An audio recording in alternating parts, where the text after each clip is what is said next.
A low, expectant hum drifted across Horse Guards parade long before the first note of the massed bands struck up. Families unfolded Union flag picnic rugs. Veterans adjusted rows of miniatures on immaculate blazers. Journalists in striped ties whispered into microphones, rehearsing instant history for the evening news. This was trooping the color in all its theatrical saturation. Spotless crimson tunics, silver trumpets glinting, and the whisper of 200 guardsmen's boots brushing gravel in perfect unison.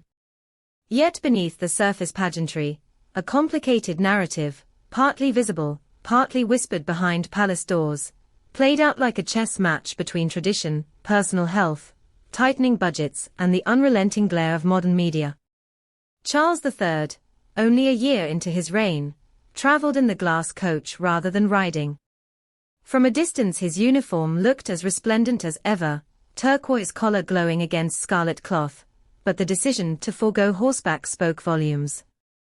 Though the king's physicians insist his cancer is manageable, and many around him have adopted the mantra that his reign will be defined not by illness, but alongside it, aides admit each public appearance is now meticulously risk-assessed.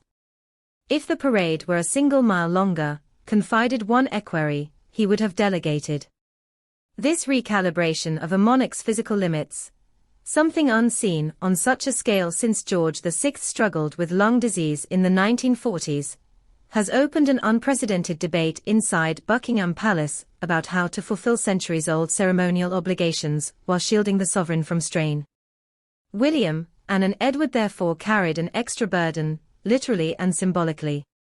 Mounted on powerful Irish draft chargers, they formed a cavalry screen around the coach, each medal row an excerpt from personal service histories.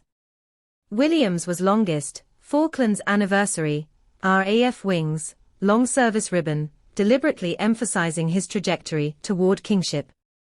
Observers noted how closely he mirrored his father's earlier riding posture, right hand flexing unconsciously at the reins in a gesture Charles often deployed during Elizabeth II's final parades. Royal body language analysts saw it as filial mimicry, but courtiers say the Prince of Wales has quietly taken professional coaching in regimental drill, keen to appear textbook correct long before accession. Crowd applause rolled forward like distant surf as the procession inched down the mall, but not all clapped. Republic, ever more organized, occupied its permitted protest pen near Admiralty Arch yellow placards bearing "Citizen not subject" and "Abolish the monarchy," bobbed above the barrier. This year their numbers, police estimated 1,500, were double those of 24 months ago. Graham Smith, the movement's leader, framed the demonstration as a cost-of-living response. "We're asked to tighten belts, yet watch gold-braided uniforms parade on our dime," he told reporters. Privately, Scotland Yard officers said the group had proved peaceful, but media-savvy, calibrating chants to coincide with moments when TV helicopters hovered overhead. Inside the royal carriage a different tension boiled. Lip reader Jeremy Freeman, reviewing slow-motion footage for two networks, parsed a snatch of conversation that suggested Charles was venting frustrations about both his estranged son and his embattled brother. "Absolutely crazy, extraordinary, dragging it all up," he translated, followed by Camilla's sotto voce query, "What are you going to do about it?" The answer, "We'll tackle it sooner or later, all very messy." Talk to Harry instantly lit social media. Within minutes #Talk to Harry trended on X, while a counter hashtag #Protect the King urged Charles to stand firm against PR ambushes. For court insiders, that fleeting carriage dialogue confirmed months of simmering angst. Harry's California production company had pitched a new documentary tracing the build-up to the 2027 Invictus Games in Birmingham. Streaming executives reportedly suggested a surprise royal reconciliation cameo to punctuate the final episode. Courtiers smelled a trap. Appear and risk accusations of stage-managed reunion, decline and appear unfeeling toward wounded veterans. Complicating matters, Invictus's closing weekend overlaps with Camilla's 80th birthday, a milestone the king privately considers non-negotiable for family focus. A senior household figure summarized the stalemate.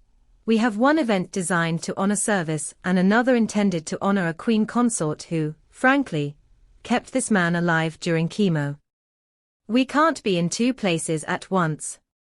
The monarch's quandary is exacerbated by a second family headache: Prince Andrew's stubborn hold on Royal Lodge. Though stripped of public duties and facing legal bills, Andrew has resisted palace pressure to downsize to Frogmore Cottage, vacated by Harry and Meghan last spring. Charles, anxious to reduce subsidies, commissioned accountants to comb Andrew's trust income.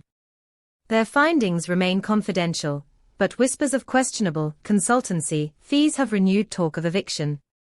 That investigation may have sparked the King's carriage remark about another issue right now.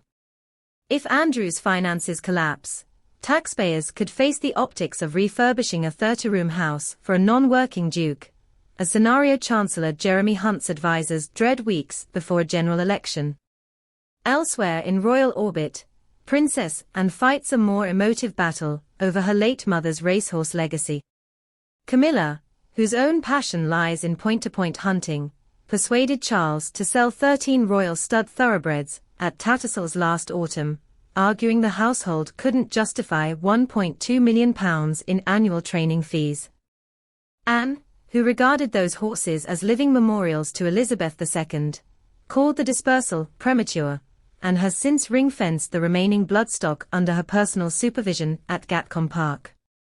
Sources say she vetoed further sales, insisting they remain available for ceremonial duties like trooping.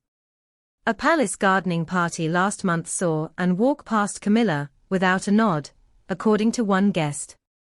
While these overlapping dramas churn, the King faces a logistical headache unprecedented for a modern monarch: how to scale down a calendar built for Elizabeth II's indefatigable constitution. Charles's doctors permit only a handful of international flights annually. A postponed state visit to Australia, once slated for this winter, may now wait until 2026, infuriating Canberra diplomats, who hope to showcase robust Commonwealth ties before Australia's Republican referendum. The Foreign Office instead proposes shorter, hub-and-spoke tours.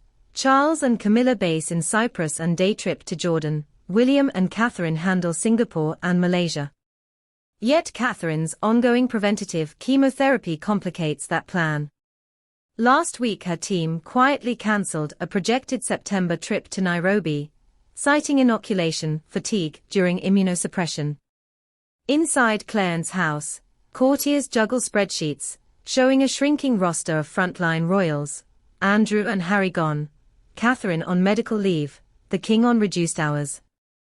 Suddenly, Princesses Beatrice and Eugenie, once considered peripheral, are being re-evaluated as potential deputies, though ministers fear resurrecting Prince Andrew's daughters' headlines.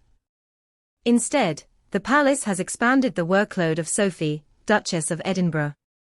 Her recent ballet school engagement earned glowing press, and demonstrated how a low-drama royal can quietly pad the monarchy's output statistics. Money shadows every decision.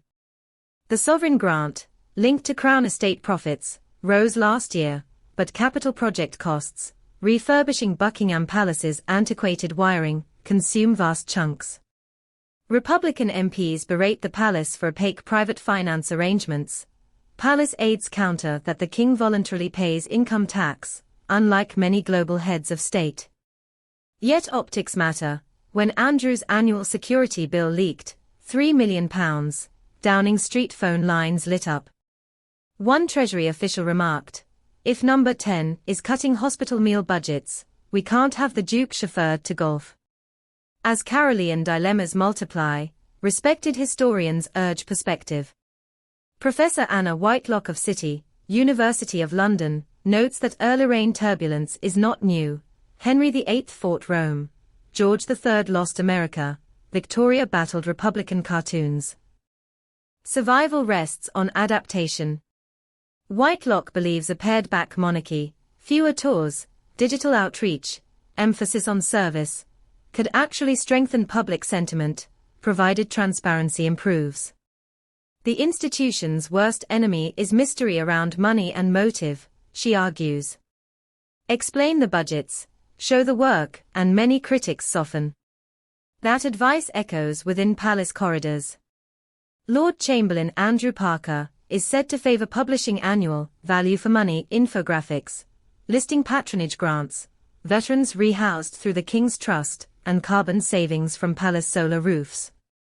Charles has approved pilot reports due by Christmas, hoping they'll diffuse austerity-era anger.